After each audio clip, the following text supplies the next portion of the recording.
Why does Unit 11741 care so much about the IDF and the safety of Israel soldiers? Why are we solely focused on life-saving equipment? The answer is simple. We take seriously the fact that Israel's security, and by extension, the security of Jews around the world, is intertwined with the success of the IDF. There is a mandatory draft law in Israel. Most of Israeli society participates in the army. People that are paying taxes, members of the state, are sending their kids to the front lines, and they deserve to have safe equipment. Should it be the role of foreign donors or even domestic donors within Israel, or the soldiers themselves, should it be their role to pay for their own equipment? Absolutely not. We're dealing with the deck of cards as it's been dealt, and we have to deal with the reality on the ground. And the reality on the ground is such that the soldiers and frontline heroes require assistance. It's as simple as that.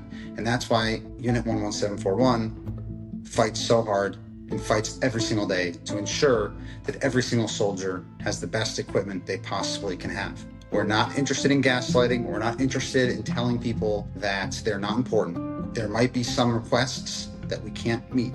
There might be some requests that don't fit into what we're looking to do, but that doesn't mean that we don't take their requests seriously.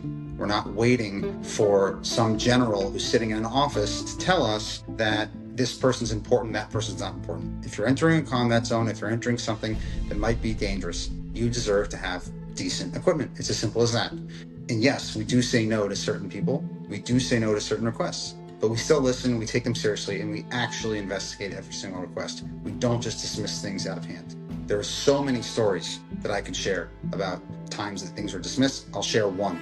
There was a reserve soldier who didn't believe me when I told him that the group of soldiers that had just finished training from Tzamchanim didn't have helmets. This is back several months ago.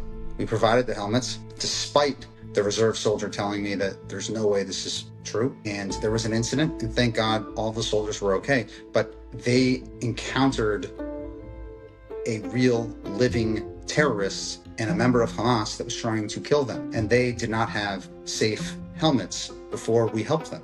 So that's just one example of the difference that Unit 11741 makes and why we continue to help on the front lines even now in December of 2024.